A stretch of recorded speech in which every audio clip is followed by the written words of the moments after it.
ஓகேவா? ஓகேங்க. காய்கிட்ட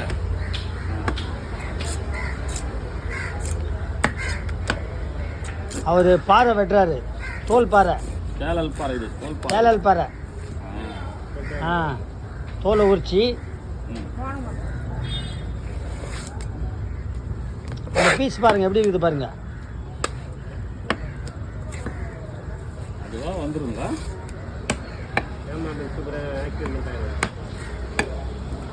பாருங்க லட்டு மாரி இருக்கு பாருங்க. கிட்ட போறாங்கயா, எங்கடா லட்டு மாதிரி இருக்குது மக்கள். தூரம் போங்க. கேளல் பாறை தோல் உரிச்சி பீஸ் போட்டுக்கலாம், வறுத்துக்கலாம். இதை குழம்பு வைக்கணும்னா கொஞ்சம்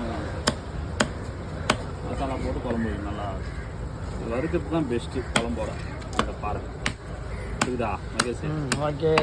ஏன்னா சொல்றது புரியுதுங்களா உங்களுக்கு?